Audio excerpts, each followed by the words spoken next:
रुचि को पढ़ाई लिखाई में बिल्कुल भी दिलचस्पी नहीं थी। इसलिए एक दिन रुचि के पिता मोहन रुचि के लिए मिठाई लाते हैं और उसे मिठाई खिलाते हुए कहते हैं, अरे बिटिया मिठाई खाओ, आज तो मैं बहुत खुश हूँ। पापा मिठाई तो ठीक है, लेकिन क्या हुआ, आप इतने खुश क्यों हो? अभी तो इलेक्शन का समय भी नहीं है जो इलेक्शन जीतने की खुशी हो। लेकिन फिर आखिर बात क्या है जो आप इतने ज्यादा खुश हो, मुझे भी बताओ ना। अरे मैंने तेरे लिए मौसम विभाग में बात करी है। अरे वहाँ पर तेरी नौकरी लगवा दी, क्योंकि पढ़ाई लिखाई करने के बाद भी तू नौकरी तो कर नहीं पाएगी, क्योंकि पढ़ाई लिखाई में तो तेरा कभी मन लगा नहीं, तो नौकरी कोई तेरे को खाक देगा। इस खातिर हमने अपना विधायक होने का फायदा उठाया और पैसा खिलाकर तेरे लिए नौकरी उठा लिया। अब तू ना नौकरी करेगी, समझे? लेकिन पापा आपने ऐसा क्यों किया? मुझे वहाँ नौकरी करनी ही नहीं है, मैं तो घर में ही खुश हूँ। फिर भी आपने मेरी वहाँ अगर नौकरी लगवा दी है, फिर भी आपने मेरी वही नौकरी लगवा दी। मैं आपको घर में अच्छी नहीं लगती हूँ क्या? मैं नहीं जाऊंगी और नौकरी करने तो बिल्कुल भी नहीं, मैं यही ठीक हूँ। अगर आपको अपनी विधायकी छोड़ के ये नौकरी करनी है तो आप कर लो, लेकिन मैं नहीं करूँगी। अरे पागल हो गई है का?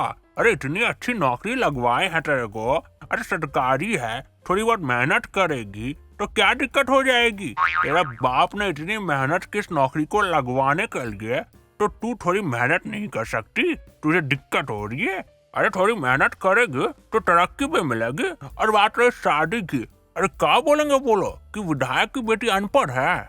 पापा आप ऐसे क्यों कह रहे हैं? अरे विधायक की बेटी अनपढ़ हो या पढ़ी लिखी हो, इसमें क्या फर्क पड़ता है? मुझे पढ़ाई में जरा भी इंटरेस्ट नहीं है और आपने मेरी नौकरी लगा दी जो कि मुझे बिल्कुल पसंद नहीं है। आप चाहे कितनी कोशिश कर लो, मैं बता रही हूँ मैं नौकरी करने नहीं जाऊंगी।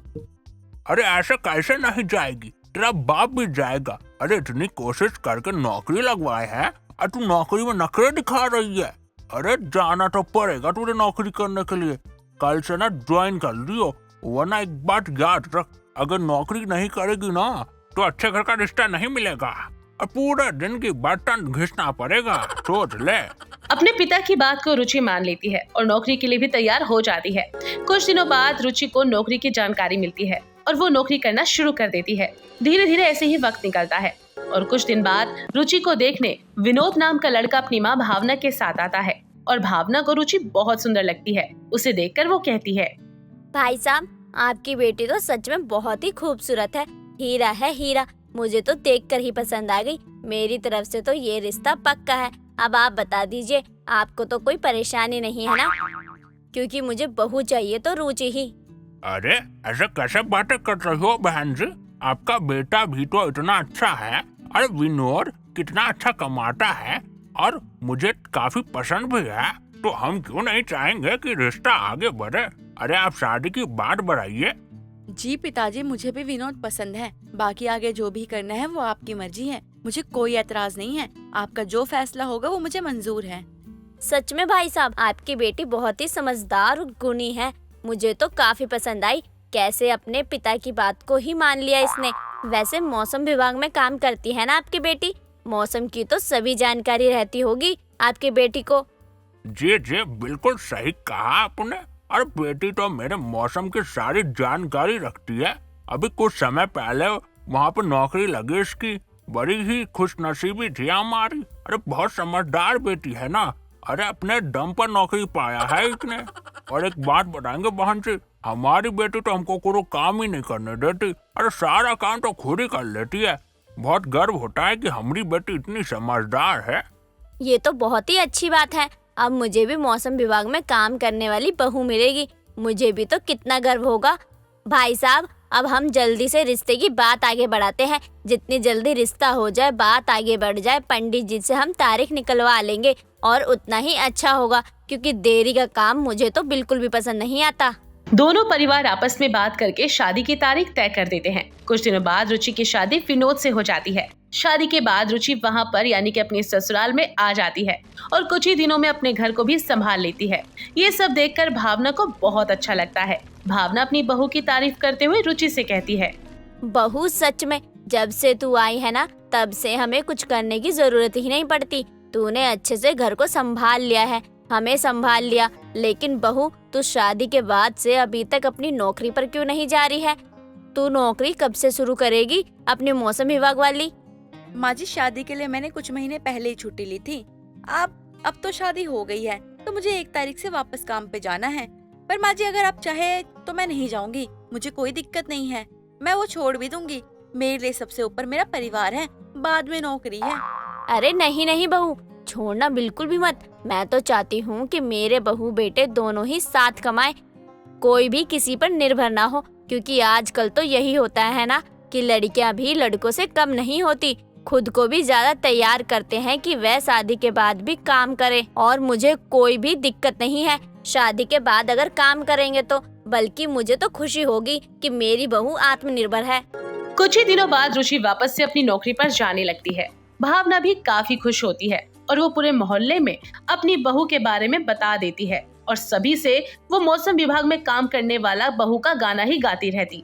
ऐसे ही एक दिन पड़ोसन विमला भावना के घर पर आती है और भावना से कहती है, अरे भावना, क्या बात है, तेरी मौसम विभाग वाली बहू कहाँ है आजकल? उसको बुला तो और उससे पूछ कि आज मौसम कैसे रहने वाला है, क्योंकि मुझे आज कहीं बाहर जाना है। उससे ना पूछ ले कि रास्ते में तेज धूप होगी या बारिश होगी, तब मैं सोचूंगी कि मुझे जाना चाहिए कि नहीं।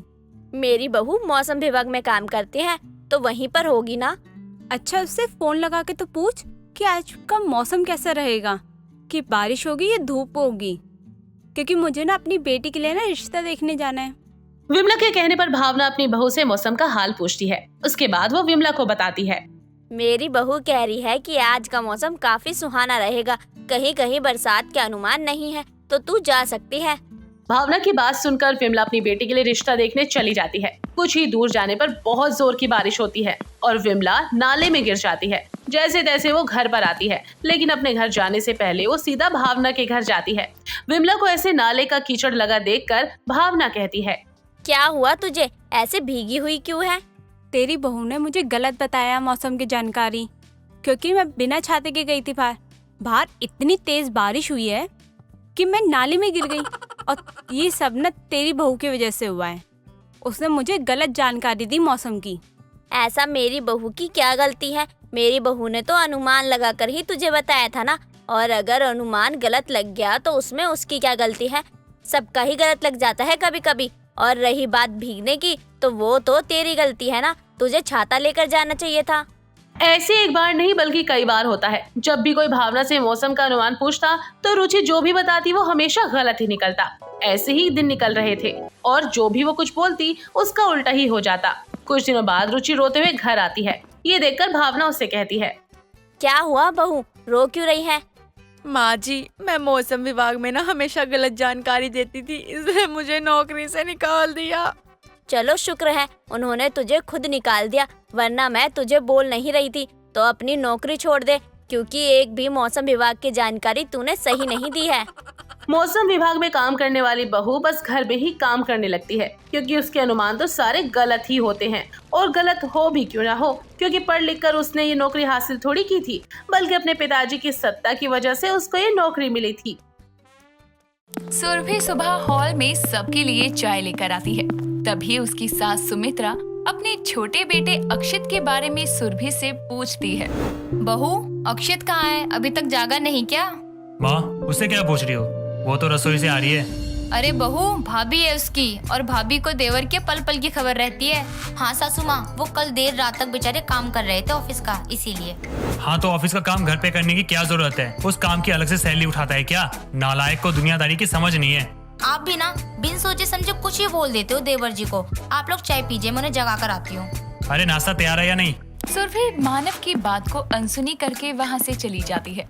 जैसे ही अक्षित के कमरे में जाती है तो देखती है कि अक्षित एक प्यारी सी स्माइल के साथ बेड पर सोया हुआ है। तभी वो उसके पास जाती है और प्यार से उसके सर पर हाथ फेर कर कहती है, जनाब कैसे बच्चों की तरह सो रहे हैं? देवर जी, अरे उठिए। भाभी, कितनी प्यारी आवाज है आपकी। अच्छा, तो मेरी आवाज सुनने के लिए अब तक आंखें बंद करके लेटे हुए थे, और बाहर आपके भैया गुस्सा कर रहे हैं। भाभी, उनको गुस्सा करने के अलावा आता ही क्या है? पता नहीं है आपने गुस्सैल भैया से कैसे शादी कर ली। अच्छा जी, तो क्या आपसे शादी करती? उठो और फ्रेश होकर बाहर आ जाओ। इतना कहकर सुरभि वहाँ से जाने लगती है। तभी अक्षित उसका हाथ पकड़कर उसे अपनी तरफ खींच कर कहता है, वैसे आप कर सकती थी मुझसे शादी। अच्छा जी, पीछे हटो बदमाश। इतना कहकर वो उसे जोर से धक्का देकर बेड से गिरा देती है और वहाँ से चली जाती है। कुछ देर में सभी हॉल में टेबल पर बैठे नाश्ता कर रहे थे कि तभी सुमित्रा एक लड़की की फोटो दिखाते हुए कहती है, इस लड़की से तो अक्षित के रिश्ते की बात चलाई है मैंने। बहुत सुशील और संस्कारी है लड़की, मुझे तो एक ही नजर में भाग गई। अब तुम लोग अपनी राय बता दो। इस पर राय लेने जैसा क्या है? सासू माँ, मुझे देना फोटो जरा, मैं भी तो देखूं अपनी होने वाली देवरानी को। हाँ माँ, अगर आपको और भाभी को पसंद है तो मेरी तरफ से भी बात पक्की कर दो। सासू माँ, वैसे भी इसकी फोटो देखकर लग रहा है कि कितनी मॉडर्न होगी। आपको नहीं लगता हमें एक आध जगह और रिश्ता देकर ही शादी का सोचना चाहिए? वैसे भी अभी देवर जी की उम्र ही क्या है। बहू, तुझसे ज्यादा अनुभव है मुझे, और मेरी मान तो यही शादी की सही उम्र होती है। अपने बड़े बेटे की सही समय पर शादी की तो तू इस घर में आई है। सासू माँ, मैं तो बस। सुरभि, तुम बहस मत करो, माँ जो कह रही है सही है। तुम लंच दो मेरा, मुझे देर हो रही है। जब बुढ़िया को खुद ही चलानी होती है तो ये सबसे पूछती क्यों है? लाती हूँ लंच। इतना कहकर वो रसोई से लंच लाकर मानव को पकड़ाती है और अक्षित भी मानव के साथ ही ऑफिस के लिए निकल जाता है। समय बीतता है और अक्षित की शादी उसी फोटो वाली लड़की आशिका से हो जाती है। गृह प्रवेश की रस्म के बाद जब अक्षित और आशिका कमरे में जा रहे थे, तभी कुमकुम की थाली लिए पीछे चल रही सुरभि के पैर में अचानक मोच आ जाती है। आउच! सासू माँ, क्या हुआ? बहू तू ठीक तो है ना? पैर में अचानक की मोच आ गई सासू माँ। भाभी, कहीं आपका पैर तो नहीं मुड़ गया? चलिए मैं आपको कमरे तक छोड़ देता हूँ। नहीं देवर जी, आप देवरानी जी के साथ कमरे में जाइए, मैं ठीक हूँ। सासू माँ, ये थाली लीजिए। जैसे ही सुरभि सुमित्रा को थाल पकड़ाकर आगे बढ़ने लगती है तो दर्द के कारण जमीन पर गिर जाती है। तभी अक्षित उसे गोद में उठाकर उसके कमरे में ले जाता है तो सुरभि के चेहरे पर मुस्कान आती है। ये देख आशिका को कुछ अजीब सा महसूस होता है। समय बीतता है, मानव बिजनेस ट्रिप के लिए बाहर चला जाता है। एक रोज जब अक्षित नहाकर बाहर आता है तभी सुरभि उसके कमरे में आती है तो आशिका कहती है, जेठानी जी आप यहाँ? अक्षित शर्ट पहनो जाकर। देवर जी ऐसे ही है देवरानी। हाँ तो जेठानी जी, आपको भी नॉक करके आना चाहिए था। ऐसा है तो देवरानी जी तुम्हें ही दरवाजा बंद रखना चाहिए था, क्योंकि मुझे खुले दरवाजे पर नॉक करने की आदत नहीं है। तो आदत डाल लीजिए जेठानी जी, क्योंकि अब आपके देवर कुंवारे नहीं रहे। वैसे आने का कोई खास कारण? वो सासू माँ ने देवर जी को नीचे बुलाया है, यही कहने आई थी। इतना कहकर सुरभि वहाँ से चली जाती है और हॉल में आकर खुद से कहती है, 4 दिन नहीं हुए इस देवरानी को आए और ये मुझसे इस तरह बात कर रही है। इसे क्या पता देवर जी की जिंदगी में मेरी क्या अहमियत है। कुछ दिनों में इसको अपनी जगह समझ ही आ जाएगी। एक रोज छुट्टी के दिन घर का काम खत्म करने के बाद आशिका अक्षित को कहती है, सुनिए ना, कहीं बाहर घूमने चलते हैं, आज मौसम भी बहुत अच्छा है। मौसम तो आजकल रोज ही अच्छा रहता है आशिका, लेकिन मेरी छुट्टी तो एक ही दिन होती है। किसी और दिन प्लान बनाकर चलेंगे। क्या अक्षित, तुम नहीं सोचते क्या कि हमें अकेले में थोड़ा क्वालिटी टाइम बिताना चाहिए? मैं कौन सा हनीमून पर चलने की कह रही हूँ। सही तो कह रही है बहू नालायक। माँ कब आई?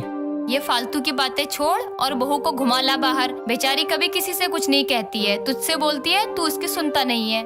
देवर जी, अरे यहाँ आए आप। मैं कब से आवाज लगा रही हूँ। राशन लाने जाना है मुझे, चलिए बाइक निकालिए। अरे हाँ, आपने सुबह ही तो कहा था, मेरे दिमाग से निकल गया। मैं अभी चाबी लेकर आता हूँ। पर अक्षित आशिका की बात नहीं सुनता और चाबी लेकर उसकी जेठानी के पीछे चल पड़ता है।